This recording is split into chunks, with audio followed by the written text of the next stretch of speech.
Now, these cell phones actually, to a degree, impede.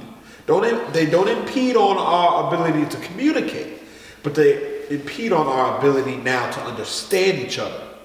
And from that perspective, that is going to be a hell of a job to get our people who are so indoctrinated into this Western world to break away from it violently, cold turkey, break away from this system, and then invest in our own. I say about me personally. I got us another 10 within 10 years. I feel like, because I think when I say within 10 years, because I'm looking at the weather, I think it's going to be some type of event that's going to get us on the same page. Mm-hmm. For example, when Kanye came out, almost every black person in him had some type of related in some type of way. Like, what?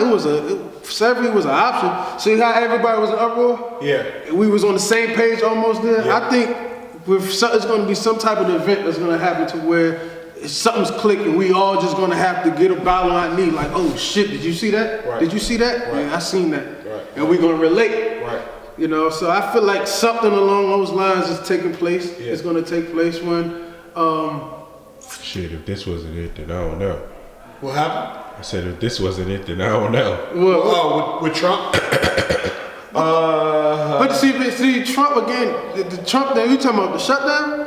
No, I'm just talking about Trump being in office, period. But to Trump being in office, again, I feel you, it should be a wake-up call, but that's just the start. So Trump getting in office, it got everybody uncomfortable, which is a good thing. It is a good thing. Because before you pop or anything success come, you always go through an uncomfortable state. That's facts. Yeah. So we in that uncomfortable state now. Yeah. You know what I'm saying? So it's gonna take something to since we all uncomfortable to hit us to say, all right, bet. Duh. Why didn't we think of that? Yeah. So I feel like it's coming soon because it's in the atmosphere. I feel it. Right. You know what I'm saying? But we got to keep doing little shit like this. You know what I'm saying? And getting everybody on the same page because that's the only thing we're not on the same page. Yeah. You know what I'm saying? We still got.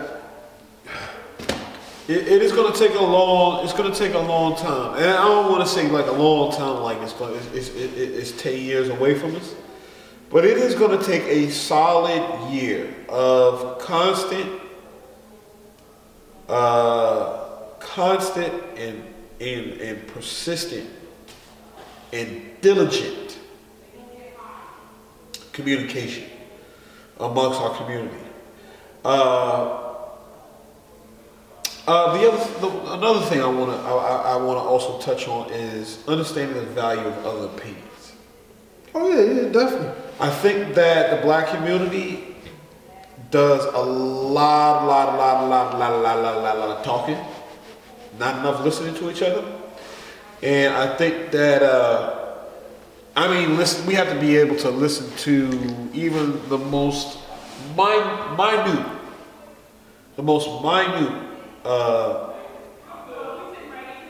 situations, the most minute opinions that actually mean everything. They actually mean absolutely everything. And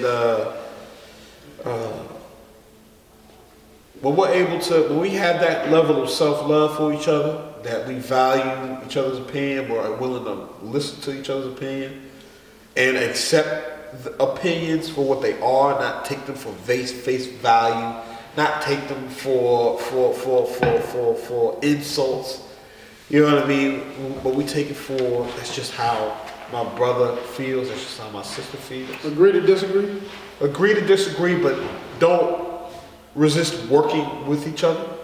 I think the most painful, destructive thing that we can do is decide, oh, I don't agree with this person, so I'm not going to work with this person. I think that, I believe in Voltron. But where do you draw the line in that? Because I don't have a problem working with you, but if it conflicts with the risement of my community, betterment of my community, then where do I draw that line at? Because to a degree, we at a point to where it's everybody in desperate mode. Because you could just, it's a natural feeling or instinct that you feel that something is wrong out here.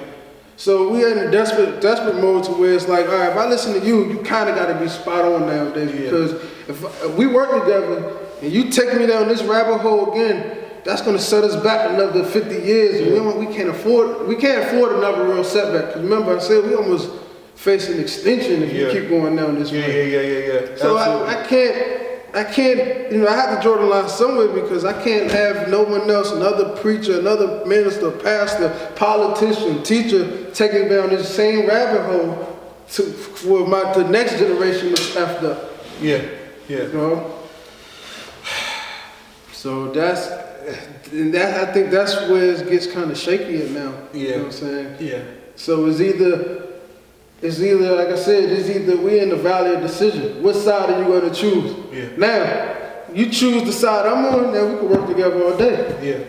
Yeah. Because at first it was so many different sides. You know what I'm saying? But now it's becoming clear as day. It's good versus evil. I'll say this. One of the words that actually one of the words most associated with warfare. How many seconds? That I actually Don't say. That I actually blinking red for a while. that I actually love is infiltration. I love the word infiltration. And now infiltration is at its core, plain and simple, just the gathering of information and intelligence on a potential threat. At its core. And we as a community have to subsequently infiltrate the system based on its relationship with our community. And that does not happen immediately. That takes a long time. Basically, you're studying the enemy. To study the enemy, not just study the enemy, but to study the system that he's put in place. You know how to beat it. Yeah, to study the system that's been put in place that has us down. I mean, if we don't have an understanding of it, we don't know how to conquer it, to fight it and conquer it, because these things are systematic. I mean, if you look at, I think it's funny. It actually makes me laugh sometimes. I can barely look at it nowadays. Although I'm pressing forward with my book. If you look at how long they've worked at this, how long they've been going to war with countries with poor, dark-skinned people in them. When you look at how long they've been pushing drugs on us, pushing guns on us. When you see how long they've been plundering for natural resources,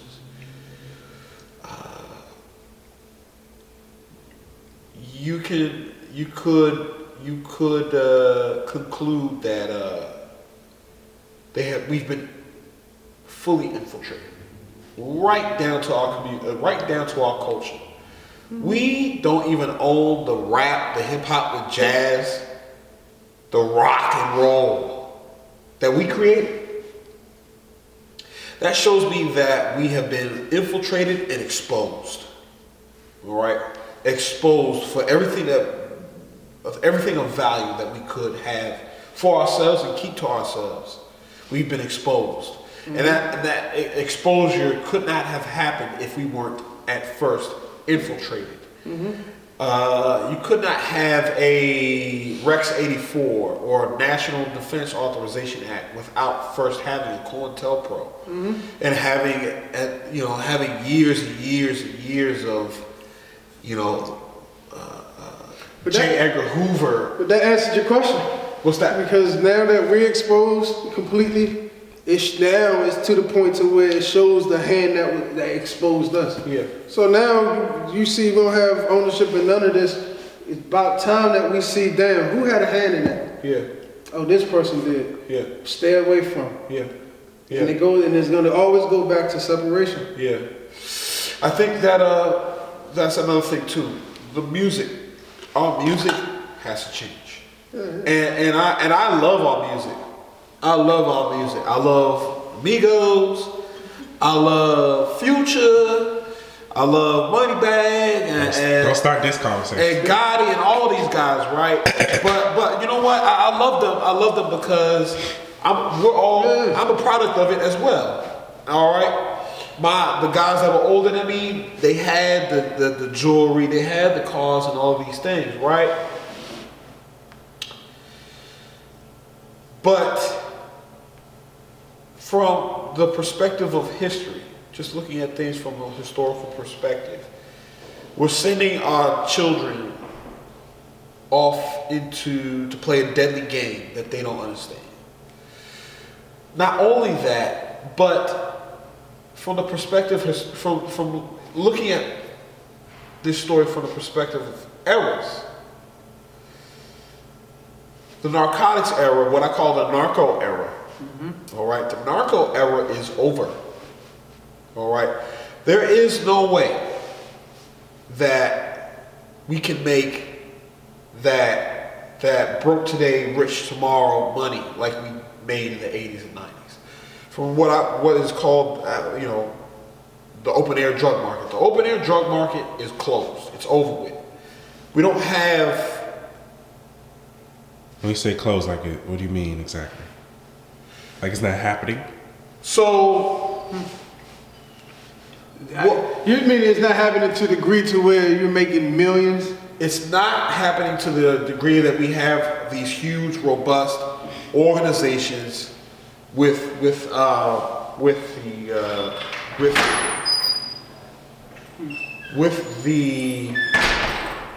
How you got doing? room reserved? Huh? I got this No. Okay, well, this room closes at 10:30. Okay. all right, cool. Okay, bet. All right, bet. Oh, okay. Appreciate it. Bet this.